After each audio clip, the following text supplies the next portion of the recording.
नमस्कार, जय माता दी। मैं हूं आपके अपनी लाइफ डिजाइनर जीतू आचार्य। बच्चे एग्जाम को लेकर के बहुत ज्यादा टेंशन में रहते हैं। हाँ, क्योंकि उनके फ्यूचर का कहीं ना कहीं कंसर्न होता है। फ्यूचर बहुत इंपॉर्टेंट होता है। एंड जितनी भी मेहनत आपने जितने सालों में की है, जब 10th और खास करके 12th के एग्जाम आते हैं, ऐसे लगता है कि बहुत बड़ी कोई एक कहते हैं हर्डल्स है जिसे हमें पार करना है और अपने आने वाले जीवन को जो है वो सही दिशा की तरफ लेकर के जाना। और ये ऐसा समय होता है जहां ये बाउंड्री पार करने में ही हर किसी को टेंशन जो है वो घेर लेती है। सबसे पहले 5 ऐसे उपाय जो हर स्टूडेंट से जरूर कर ले।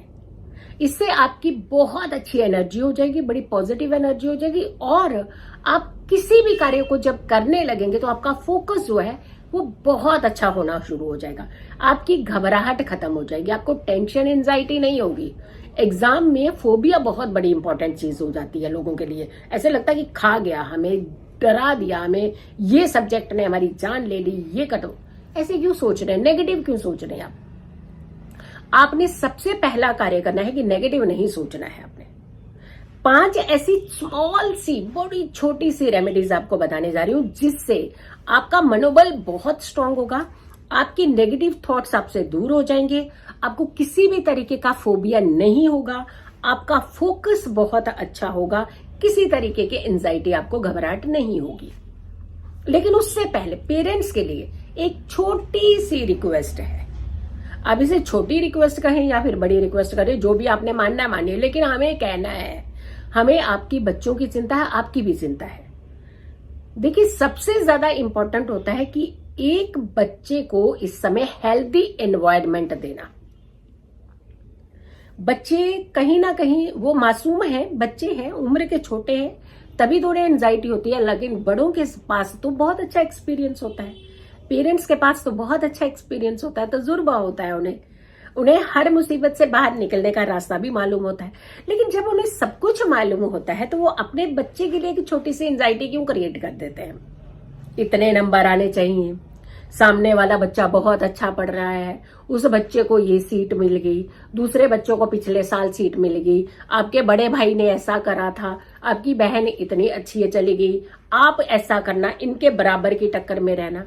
हर बच्चा अपने आप में एक खास क्वालिटी लेकर के पैदा होता है। हर बच्चे की अलग एक क्वालिटी है। कभी भी सबसे पहले तो कंपेयर बंद कीजिए, और खास करके पूरा साल कंपेयर नहीं किया तो आप एग्जाम के दौरान उन्हें क्यों कंपेयर कर रहे हैं? कि ध्यान से पढ़िएगा, सुबह देख लेना, एग्जाम देना तो अच्छे नंबर आने चाहिए इस बार। ये इतना बड़ा ट्रॉमा आप क्यों अपने बच्चों को देते हैं? इतने बजे खा लो, इतने बजे सो जाओ, इतने बजे उठ जाओ, इससे बात नहीं करोगे, बाहर नहीं निकलोगे, एंजाइटी क्रिएट आप लोग कर दे रहे हैं। तो प्लीज पेरेंट्स, आपके लिए एक रिक्वेस्ट है मेरी कि ऐसा ना किया जाए कि बच्चे आपके अपनी पढ़ाई को लेकर के कम ट्रॉमा में आ जाए, आपकी बातों से ज्यादा ट्रॉमा में आ जाए। पेरेंट्स को थोड़ा सा इन चीजों में ध्यान रखना, क्योंकि आपसे बढ़कर के तजुर्बा किसी के पास नहीं होता। आपका उम्र के हिसाब से भी, एक्सपीरियंस के हिसाब से भी कहीं ना कहीं पेरेंट्स के पास ज्यादा ही अनुभव रहता है, ज्यादा ही तजुर्बा रहता है। तो आपने अपने बच्चों को सपोर्ट करना है। कोई जिंदगी नहीं लुटती है। अगर कुछ नंबर कम आ जाते हैं तो उसमें भी आपके बच्चे के लिए बहुत सारे फ्यूचर्स हैं। आजकल वो जमाना नहीं रहा कि सिर्फ डॉक्टर का बेटा डॉक्टर, इंजीनियर और कुछ एक सब्जेक्ट से थे कि उसी में ही आप कुछ कर सकते थे अपने जीवन। आज तो थाउजेंड्स ऑफ ऑप्शंस हैं बच्चों को अपने करियर बनाने में। वो जिस फील्ड में भी जाएगा वो अपनी एक महारत हासिल कर लेगा। लेकिन आपके सपोर्ट के बिना ये सब होना संभव नहीं है। तो इसीलिए आपने अपने बच्चों को डराना नहीं है, उन्हें सपोर्ट करनी है कि आप फोकस करके एग्जाम देने का प्रयास कीजिए। जितने नंबर आएंगे हम उसी के हिसाब से चुनाव कर लेंगे, तो कोई घबराने की जरूरत नहीं है। बच्चों का सही रहना ज्यादा जरूरी है, पहली बात। दूसरा आ जाते हैं अब बच्चों के ऊपर। जिस चीज से आपको ज्यादा घबराहट हो रही है ना, कौन सी ऐसा सब्जेक्ट है जिसे आप बहुत ज्यादा डर रहे हैं, सबसे पहले वो डर अपना खत्म करने का आपको तरीका बता रहे। आपने उस किताब को निकालिए और अपने पिल्लो के पास में या फिर अपने जो बेड है जहां आप सोते हैं, जहां आप सोएंगे, उसके राइट साइड में कहीं भी रख दीजिए। अगर राइट साइड की जगह नहीं है तो लेफ्ट का ऑप्शन चूज कीजिएगा, लेकिन आपने राइट को ही रखनी है वो बुक। और रात को जब आप ये किताब रखेंगे, दोनों हाथों में अच्छे से किताब लीजिएगा, ओम ओम का उच्चारण 5 बार सिर्फ कर लीजिए। ज्यादा टाइम नहीं लगाना इस पे, क्योंकि आपको पढ़ाई की तरफ ध्यान देना। 5 बार उस किताब को लेकर के हाथों में अच्छे से ओम का उच्चारण कर लीजिए। उसकी ध्वनि आवाज आनी चाहिए, वाइब्रेशंस आनी चाहिए। तो ओम का उच्चारण करके आपने उस किताब को अपने दाहिनी तरफ रख देना और सुबह उठा करके जहां आप रखते हैं वहां किताब रख दीजिएगा। ये कार्य आपने जरूर करना है। फिर सुबह की गतिविधि आपने स्टार्ट करनी है। क्या करना है, क्योंकि हमें मालूम है आपके एग्जाम का टाइम है, हम आपका बिल्कुल टाइम जो है खराब नहीं करेंगे, बर्बाद नहीं करेंगे। हम चाहेंगे कि आप ज्यादा फोकस अपनी पढ़ाई की तरफ ही करें, लेकिन इसके अलावा छोटी सी ऐसी एनर्जी जरूर आपके पास होनी चाहिए जिससे आपकी घबराहट, डर, ये सब चीजें दूर हो जाए, फोकस अच्छा होना शुरू हो जाए। जब भी आप उठे, सुबह उठते ही सबसे पहले आपने जमीन पर स्पर्श करना है, लेकिन वो कदम पहले नीचे रखना है जिसकी नेजल चल रही हो, सांस फ्रीक्वेंट अच्छे से अंदर जा रही हो। ऐसे देख लिया। अभी इस समय मेरी राइट नेजल चल रही है, तो मतलब राइट कदम आपने जमीन पर रखना है, राइट हैंड से आपने धरती को छूना है, प्रणाम करना है मां सरस्वती को, विद्या की देवी को। उसके बाद ध्यान करते हुए आपने अपने सारे कार्य करने हैं, जो भी आप दिन भर आपकी एक्टिविटी है। दूसरा, आपने सिर्फ रविवार को छोड़ करके, संडे को छोड़ करके आपने हर दिन तुलसी के 2 पत्ते खाने हैं। हर दिन तुलसी के 2 पत्ते खाने हैं। ध्यान रखिएगा, जो तुलसी के पत्ते नहीं खाते हैं उन्हें पालक का पत्ता मसल करके अपने माथे पर तिलक लगाना है। डेली ये डेली रूटीन करनी है आपने।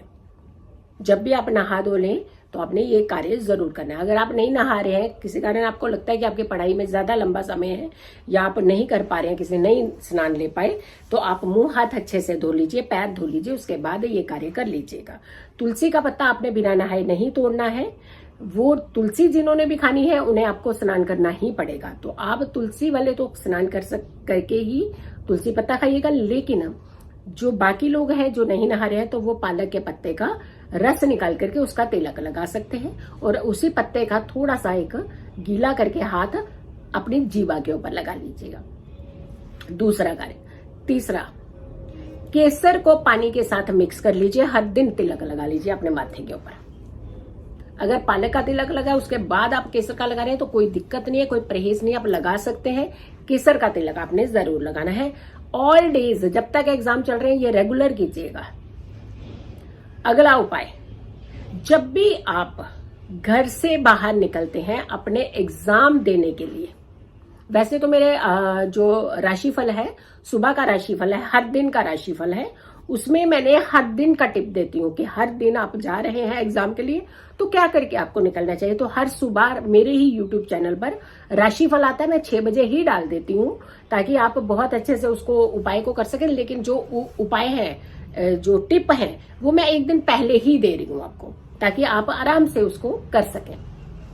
एग्जाम के लिए अगर जब आप निकल रहे हैं तो आपने सबसे पहले ये ध्यान रखना है कि कौन से नाक की सांस आपकी एकदम क्लियर चल रही है। जैसे मैंने पहला उपाय बताया था कि जब आप जमीन पर पैर रखें तो यही गतिविधि करनी है और वही सेम चीज रिपीट ऑलमोस्ट ऑल आपने यहां करनी है जब आप एग्जाम के लिए निकल रहे हैं।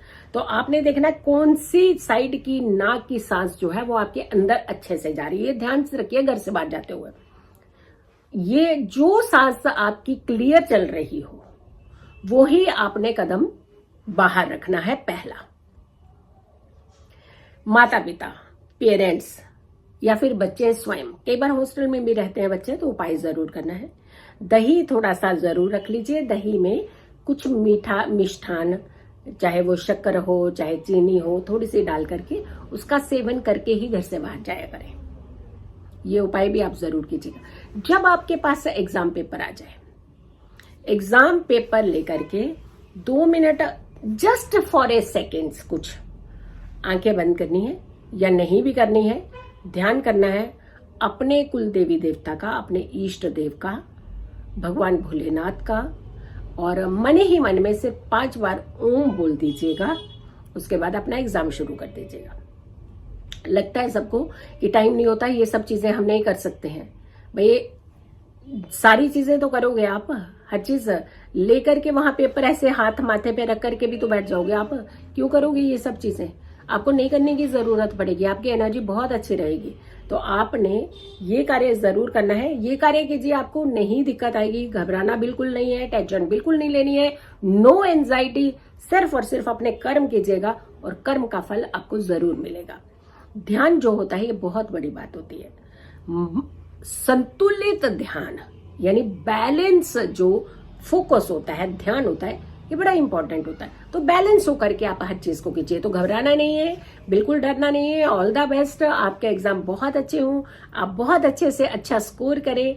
हम चाहते हैं कि आपके जीवन में हर खुशी आपको मिले, लेकिन आपने बिल्कुल नहीं घबराना है, बिल्कुल नहीं डरना है। इस वीडियो को बहुत सारे स्टूडेंट्स तक आपने शेयर जरूर कर देनी है।